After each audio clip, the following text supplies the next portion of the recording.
Você está na quinta-feira do Jubileu, do Ano Santo, série Jubileu 2025, Peregrinos de Esperança.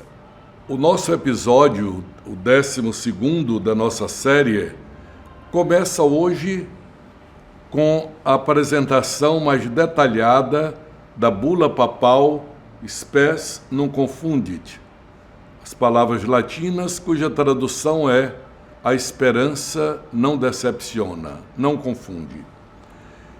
Essa, irmãos e irmãs, amigos que nos dão a graça, a alegria de participar de mais esta série, este episódio da nossa série do Jubileu, nós queremos aprofundar esta bula papal, porque aí está contida não só a razão pela qual o Santo Padre, o Papa Francisco, escolheu esse tema, mas nos dá também um aprofundamento bíblico, teológico, pastoral, espiritual deste jubileu. Eu falei em bula. Nós já tratamos desse nome no primeiro episódio da série, mas não faz mal repetir. Bula é um documento papal de altíssima importância, cuja característica é que ele é fechado com um selo com lacre, tipo de chumbo, onde em cima dele está o brasão papal. Quer dizer, algo mesmo de documento de alta importância e relevância. Então, cada ano santo é convocado com uma bula. E o ano santo que estamos vivendo foi convocado no dia 9 de maio de 2024, que era solenidade da Ascensão do Senhor, com esta bula Spes non confundit. Pois bem, por que o Papa, então, quando abriu a Porta Santa, símbolo da abertura do Jubileu, símbolo de Cristo, que é a porta pela qual nós entramos para a salvação, para o perdão e para a reconciliação, por que ele escolheu esse tema da esperança? Não é difícil imaginar. Olha, nós não estamos numa época de mudanças. Nós estamos numa mudança de época. Isso não é um mero trocadilho. Uma mudança de época significa nós estamos diante de realidades totalmente novas. A tecnologia, que produziu muitas relações humanas, culturais, comerciais, e aproximando pessoas, por exemplo, pela internet, fazendo desse mundo uma aldeia global, como se costuma dizer. Isso gerou uma nova cultura. A inteligência artificial está gerando uma perspectiva que não sabemos aonde vamos chegar. Quer dizer, tudo isso é uma mudança de época. Não só estamos numa época em que as coisas estão mudando. Sempre as coisas estavam mudando. A história não se repete. No entanto, agora nós vivemos de uma maneira mais acelerada, se chama aceleração histórica, e com isso dá muita insegurança. E há pessoas que não suportam essa insegurança. Há pessoas que, não vendo logo a solução ou o caminho seguro para onde querem chegar, se desanimam, se desesperam.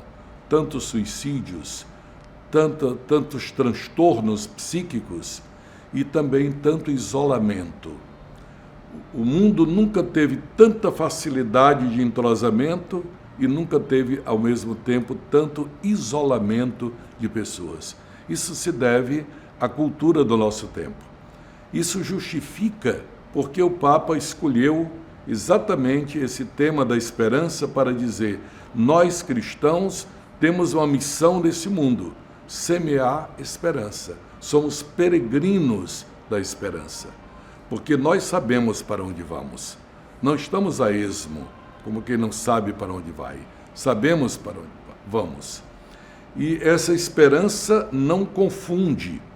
Está em Romanos capítulo 5, versículo 5. Essa esperança não confunde. Por quê?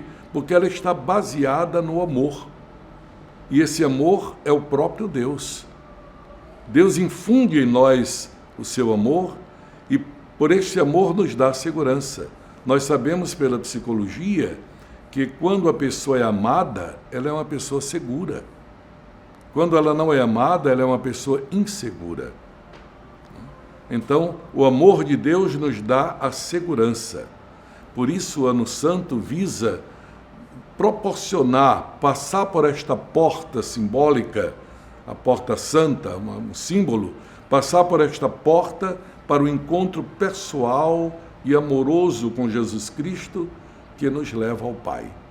Então, aí está. Se Deus é encontrado, nós encontramos o amor, porque São João diz na sua primeira carta, Deus é amor. Por isso mesmo, a esperança está fundada no amor. Por isso é que São Paulo diz, a esperança não decepciona, que o amor de Deus foi derramado em nossos corações pelo Espírito Santo que nos foi dado.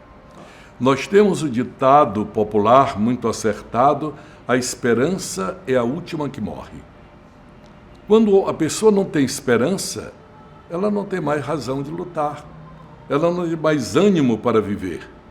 Então, manter a esperança é manter vida, é manter a vida.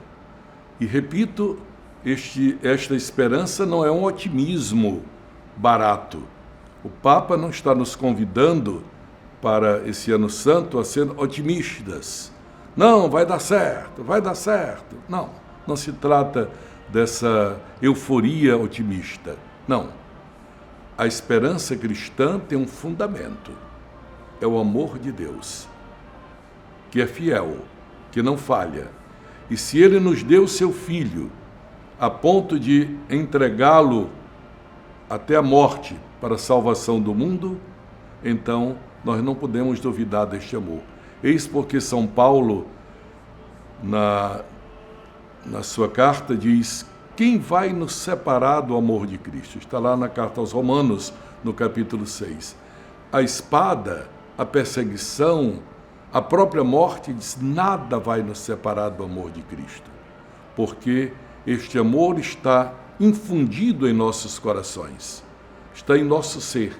E nós cristãos sabemos que recebemos este dom no sagrado batismo. E olha que São Paulo não estava dizendo isso num arrobo de emoção. Ele estava vendo em Roma os mártires, as centenas rasgadas pelas feras, queimados vivos, degolados, flechados, rasgados pelos animais ferozes no circo de Nero, no Coliseu, e assim por diante. Presos, perdendo seus bens. Então, ele não estava falando de otimismo barato. Eis porque nós temos a esperança cristã fundada nas próprias promessas de Deus, que não nos engana. E por isso nós esperamos, porque Deus é fiel. Se nada nos pode separar do amor de Cristo, então São Paulo fala isso na carta aos Romanos, e Santo Agostinho diz esta frase muito significativa: em qualquer modo de vida não se pode passar sem essas três propensões da alma: crer, esperar e amar. Crer, esperar e amar. Então, repaginando a história da Igreja, nós vamos lembrar que o 11º jubileu da Igreja teve ocasião no ano de 1575. O Papa da época era o Papa Gregório XIII. Disse que nessa época Roma tinha mais ou menos 45 mil habitantes, né? Há mais de quase 500 anos atrás. E foram especiais peregrinos neste jubileu São Carlos Borromeu, que implementou muitas reformas da Igreja com o Concílio de Trento, inclusive a criação dos seminários. Foi um pastor zelosíssimo, reformador da liturgia, do modo de orar na Igreja.